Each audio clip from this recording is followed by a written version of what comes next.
In this video, I'm going to show you several exciting new features we've added to the graph paper tool. We've added 3 completely new paper styles, a new line emphasis feature, and brand new page layout features. Let's take a look. The graph paper tool has always included traditional square graph paper. Now we've expanded it with 3 additional options: triangle, hexagon, and circle. These new grid styles open the door for all kinds of specialized notebooks, educational materials, graph design pages, quilting layouts, and much more. Let me show you how to use this new feature. To choose between the different shapes, you need to go to Graph Settings. And now, under Grid Shape, you can choose between square, which we always had, triangle, hexagon, and circle. When you pick triangle, you'll have the option to set the line thickness, that's how thick all of the lines will be, and also the triangle side length in inches. Let's do a refresh. And if you change the length, you'll see that the size of your triangles changes.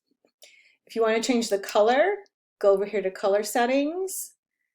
In line color here, that's the color that these lines are going to be. So if you want to make them darker, you can do that. If you want to make them lighter, you can do that too. Next we have hexagon, and that has the same options, line thickness and the side length.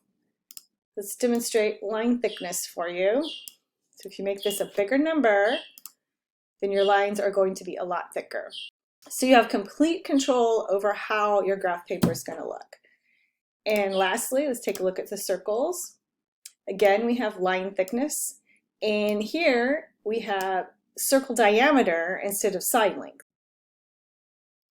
And this works the same way as it does on all the other ones, so we can change how thick these circles are, and we can go and change the color. And that's how you use the new grid shape functionality in the graph paper tool. The next major feature in this update is the ability to emphasize every nth line. This makes it incredibly easy to create specialized papers like knitting charts. Let's take a look at how to do that. The emphasize line feature is only available for squares. And to use this feature, you need to turn on emphasize every nth line. It defaults to having both the horizontal and vertical line that you're emphasizing be the same. In this case, it's every 5 lines. So you'll see you have 1, 2, 3, 4, 5, and then you have the emphasized line, 1, 2, 3, 4, 5, emphasized line. So it's the same for both the vertical and horizontal. However, you can select separate horizontal vertical, and now you have options for your horizontal emphasizing and your vertical emphasizing. You can turn off one and just have, in this case, horizontal lines. If you turn off the horizontal, then you can just have vertical lines. And if you turn them both on, you can change which ones you're going to emphasize. So in this case, we're going to do horizontal for 7 lines and vertical every 10 lines.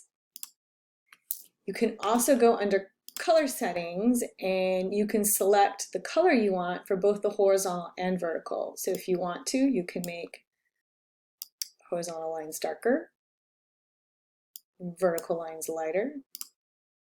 This gives you lots of flexibility and lets you create graph paper for all kinds of different purposes. And that's how to use the new emphasize lines feature.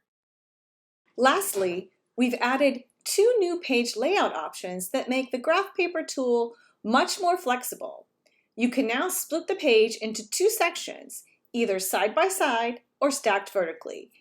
Each section is completely independent, so you can mix and match any of the 7 paper types, customize the setting for each one, and even choose whether to use a single page title or separate titles for each section. Let me show you how to do that. To access the 2-page pattern layouts, you click under Page Layout. Now you have the option for single pattern, which we've been demonstrating all along in this video, stacked sections, which will place one section above the other, and side-by-side sections that will place them next to each other. Let's show you stacked sections first. When you select this option, you're going to be given options for the top section and options for the bottom section. So for example, you could have a square grid on the top and lined paper on the bottom. That would look like this. You could independently set all the values for both sections, including the color that you want for your lines, the diameter, the thickness, so you can completely control how the page looks. You even have the option with the squares to add the emphasize every nth line. You also have the option to have one title per page or one title per section.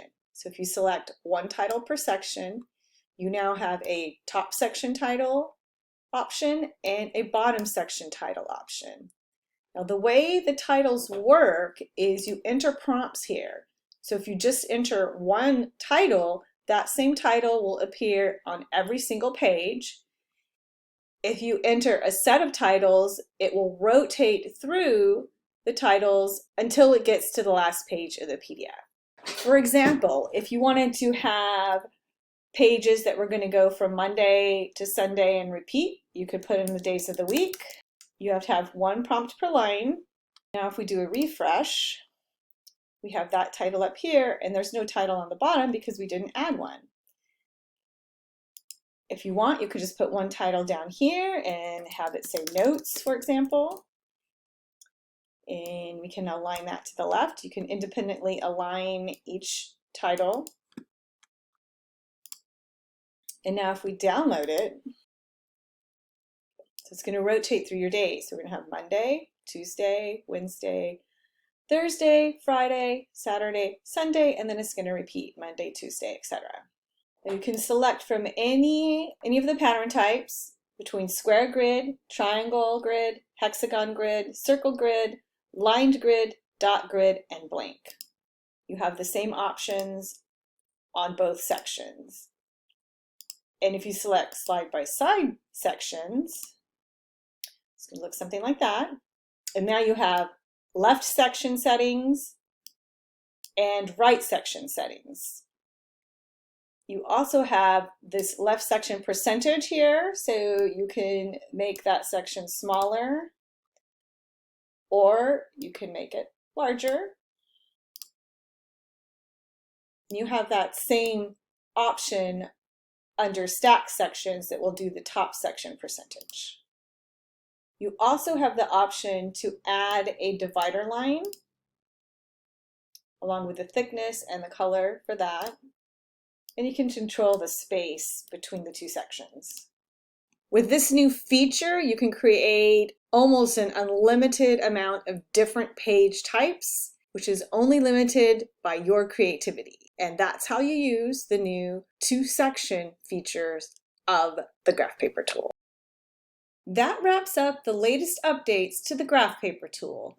With 3 new graph paper styles, flexible split page layouts, rotating titles, and customizable line emphasis, you can create everything from traditional graph paper and engineering notebooks to knitting charts, game maps, planners, and so much more. If you're already an ebook creator member, these features are available right now, so be sure to give them a try. If you're new to a book creator, you can start with a free 3-day trial and explore everything the graph paper tool has to offer, along with all of our puzzle and book creation tools. Thanks for watching. If you found this video helpful, please give it a thumbs up. Subscribe to the channel for more tutorials and feature updates, and I'll see you in the next video.